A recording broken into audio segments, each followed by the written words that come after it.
Board of Secondary Education Manipur Bosem na loba HSLC examination 2026 ki ngarang ahoba numita namthoklaba paukhum chesing chaithoklamba mioi ani fare haiduna Yaripok Center ki manung chaliba mayai kaithelda leiba PLC Academy bu Maheiroi Singda not supply tawre haina IYAK Indigenous Youth Association of Changlaga ki thomi singna lana pauthokpa amadi school bu mingchat thinaba honaramba laibak thibani haina exam center asigi AOC su oiriba school asigi principal Thokchom Sanahan mitaina phongdorakli Mayai Kaithelda Leiba PLC Academy da pangthokpa paumi singa unaba amada Principal Thokchom Sanahalna makhatan haikibada IYAKna electronic media amadi ngasigi pauche singda lana charge tawrakliba asi yaningde exam center asida school na note supply tawre haibasi school ga mari leinade tawbasu leite makoina note supply tawrambagi fare haidiba ven adusu school asigi area asidagi natte school dagi kilometer mari rom lapna leiba Yaripok khoirom gi area dani hairaduna IYAK thomi singna lakpa matamdasu school asida yamna santi oina exam pangthokli Bot na thabirakpa flying squad timsu matam chana lakpiduna santi oina exam pangthokpa sida mateng pangki mahakna makhata na hai IYAK thomi singi ka henba thawongna school asigi mingchat thinaba matungda amuk hanna Toubiganu exam center asigi oshina Makoida IYAK ta ayaba pikidaba mobile paraga school asigi campus tagi atopada phone tawduna wari shaba amadi students organization ni hairiba makoina oza amadi OC AOC dagi ayaba amata lawdana classroom da Changlaga exam thariba angang singda threaten Touramba singasi makhata na Toubiganu hairaduna ngarangi thodok aduda Chennai hairiba miyoi sing amadi oja sing adusu matik chaba ahakpa cherak piyu haiki ngarang exam ahobana meda pamdaba thodok sing thokibage Pausi Singda amadi electronic media da public sida lana allegation IYAK haiba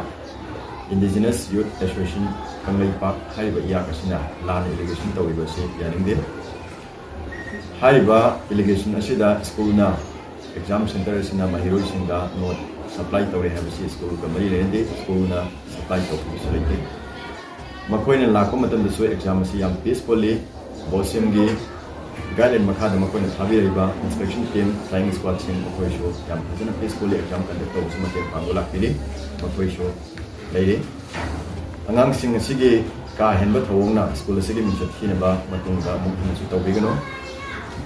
makoida ayaba pidaba campus asidagi makoina mobile phone pairaga atopa miyoi singda call tawduna wari shaba amadi laiba student organization hariba sina Oza adudagi ayaba lawdana OC amadi AOC SO dagi ayaba lawdana classroom da sangaga angang singda threatening tawba isina singba si makhata na Toubiganu asigumba pamdaba thodok singde makhata na thon biganu aduga hariba ngarangi thodok sida Chennai hariba miyoi sing oza sing ahpa sirakpio Manipur Prevention of Malpractice in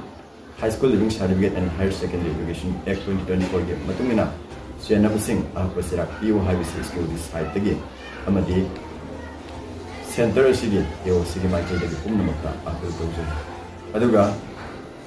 Hariba, Makoin allegation, Sida, SARS Toriba, Makoina Kapiba, Bell, photocopy of Famasisu School Gay,